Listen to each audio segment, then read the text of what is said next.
अगर वो तारीख आपको चाहिए तो फिर इनकलाब लाना। इनकलाब के नाम से कोई डरे नहीं, ये इनकलाब तलवार का इनकलाब नहीं होगा। क्या बात। मेरे नबी ने भी इनकलाब तलवार से नहीं लाया था। उन्होंने जो तलवार चलाई थी वो तलवार अखलाक की थी। इस्लाम की तलवार हमेशा अगर उठी भी है तो वार को रोकने के लिए उठी है, हमला करने के लिए नहीं। क्या बात। और वार को रोकने का हक तो हर मुल्क के कानून में। क्या कहने। यहाँ भी हमारे यहाँ जो लाइसेंस देते हैं वो इसलिए देते हैं कि अगर कोई आप पर हमला आवर हो तो आप अपने तहफ्फुज़ के लिए इसका इस्तेमाल कर सकते हैं। क्या कहने। मजहब इस्लाम ने भी जब भी उठाया है दिफा के लिए उठाया, मगर ये मजहब इस्लाम ही की तारीख है कि सरकार ने फरमा दिया था सामने बच्चा आए हथियार नीचे करो, सामने औरत आए हथियार नीचे करो, बूढ़ा सामने आए हथियार नीचे करो। अगर कोई अपनी तलवार नीचे कर दे उसे जंग मत करो। क्यों? मुझे अंजुम रहबर का एक शेर याद आ रहा है कि मैंने तुझे मुआफ किया, जा कहीं भी जा, मैं बुज़दिलों पे अपनी कमा तानती नहीं। क्या बात। बहुत बरमला आ गया। हालांकि ये एक खातून का शेर है मगर है बड़ा जिंदा दिल, नहीं मालूम होता कि यह खातून का शेर है, मर्दाना शेर है। मैंने तुझे माफ किया, जा कहीं भी जा, मैं बुज़दिलों पे अपनी कमा तानती नहीं। मजहब इस्लाम की तारीख यह है, बच्चे पे हाथ नहीं उठाना, बूढ़े पे हाथ नहीं उठाना, जो गिर गया है उसे सहारा देना है, उस पर तलवार नहीं उठाना। क्या बात। बूढ़े पे तलवार नहीं उठाना है। यह हमारी तारीख है और हमने इस मुल्क में भी इसका मुजाहरा करना चाहा है। ये जितने निहत्ते पे जितने हमले हुए हैं मुसलमानों की तरफ से तो नहीं हुए। निहत्ते पे हमले जब हमारे नबी ने मना फरमा दिया, किसी ने हमले नहीं किए तो हम क्या हमले करें। वैसे भी अकल कहती है कि गिरोह को उठाया जाता है, मारा नहीं जाता। मजहब इस्लाम की तारीख यही है। हमारे मुल्क में गिरोह को अगर उठाने की बात आए, दबाने की कहीं बात आए तो मुझे सलाहुद्दीन अय्यूबी याद आते हैं। अपनी ही तारीख है, अपने घर की तारीख है। किसी फारसी शायर ने कहा था, याद कुन तारीख रा पाइंदा शाह, अपनी तारीख को याद रखो जिंदा हो जाओ।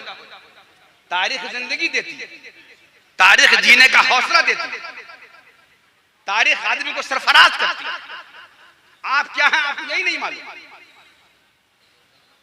आप मुसलमान हैं तो आप क्या हैं आपको यही नहीं मालूम। जिस दिन ये मालूम हो जाए आपको तो वाकई आप नहीं रहेंगे, आप औरों के लिए नमूने अमल बन जाएंगे। वाह। बहुत मामूली सा छोटा सा वाकया, जितना छोटा है मैं उसे और छोटा कर दूं इसलिए कि वाकया बताना मकसूद नहीं है। एक शेर का बच्चा चला गया बकरियों के रेंग, बकरियों के यहाँ उसकी परवरिश हो गई, शेर बड़ा भी हो गया। इत्तेफाक से एक शेर, वाकई शेर आया, उसने धाड़ लगाई, जहां सारी बकरियां भागी वही वो शेर का बच्चा भी जो बकरियों के साथ था वो भी भागा। शेर ने सोचा कि बकरियां भागी तो भागी, शेर क्यों भागा, ये तो मेरी नस्ल से है, ये क्यों भागा। उसने पकड़ के आगे जाके उसको पकड़ लिया, कहा कि तुम क्यों भागे। बोले हुजूर आप शेर हैं मैं बकरी हूं। तुम बकरी हो, चलो दरजा के किनारे ले गए, इसमें झांको। मैं भी झांकता, शेर ने भी झांका, शेर के बच्चे ने भी झांका, कहा कैसा नजर आता है तुम्हारा चेहरा कैसा है। बोले हुजूर मेरा चेहरा तो आपके चेहरे की तरह।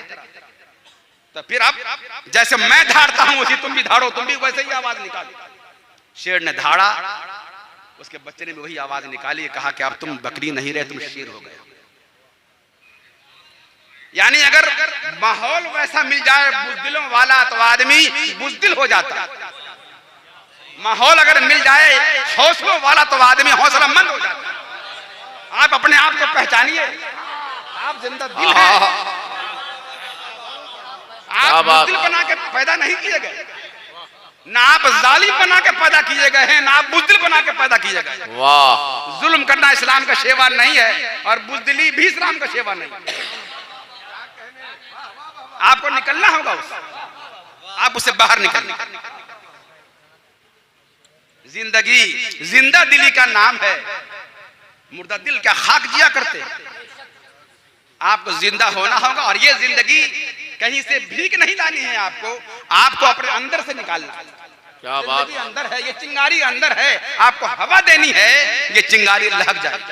वाह, अंदर ही आपको झांकना है। इकबाल ने कहा था, अपने मन में डूब कर पाजा सुरागे जिंदगी, तू अगर मेरा नहीं बनता न बन अपना तो बन। वाह, अपना बनने के लिए आप मन में झांक के देखिए, आपको लगेगा कि आप क्या हो। इदारा शरिया की तहरीक का पहला उन्वान है तहफ़्फ़ुज़ नामुस रसालत। सर झुकता है शर्म से कि इस मुल्क में तहफ़्फ़ुज़ नामुस रसालत के एक्ट बनाने का मुतालबा करना पड़े। इस मुल्क में हम भी रहते हैं। पूरी तारीख हिंदुस्तान की खंगाल करके आप देख लीजिए, कहीं ये नहीं मिलेगा किसी पन्ने पे, किसी सफ़ा पे, किसी एक इंसान की जुबान पे कि किसी मुसलमान ने किसी मजहब के पेशवा की तौहीन की। क्या बात, नहीं मिलेगा। सैयदना ईसा अलैहिस्सलाम, हजरत मूसा अलैहिस्सलाम, दो ही के तो यहाँ कौम है।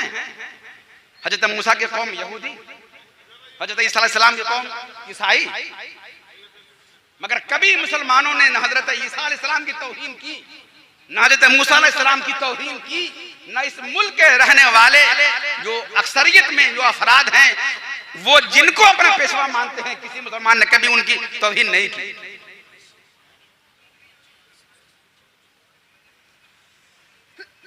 मगर हमारे नबी की तौहीन की। ये तौहीन की क्यों जाती है, यही मुझे बताना था। ये पूरी तमहीद आकर वही अगर टिकती है कि ये तहफ़्फ़ुज़ नामुस रसालत के खिलाफ कभी तस्वीर बनाकर, कार्टून बनाकर, अखबार में उनके खिलाफ मजमून लिखकर, सैयद आयशा के खिलाफ मजमून लिखकर ये जो कुछ होता है ये क्यों है, इसे आप समझिए तारीख के हवाले से। मैंने पहले अर्ज किया था कि यहूदियों ने 4 मीटिंग की कि मुसलमान आगे क्यों बढ़ रहे हैं। 4 मीटिंग के बाद उन्होंने जो नतीजा सामने रखा है मालूम हो क्या? वो ये था कि मुसलमानों की कुव्वत का राज उसका इश्क़ रसूल है। एक जुमले में पूरी इस्लामी तारीख का खुलासा उन्होंने सामने रखा था कि इस्लाम की कुव्वत का राज, मुसलमानों की कुव्वत का राज मोहब्बत रसूल है।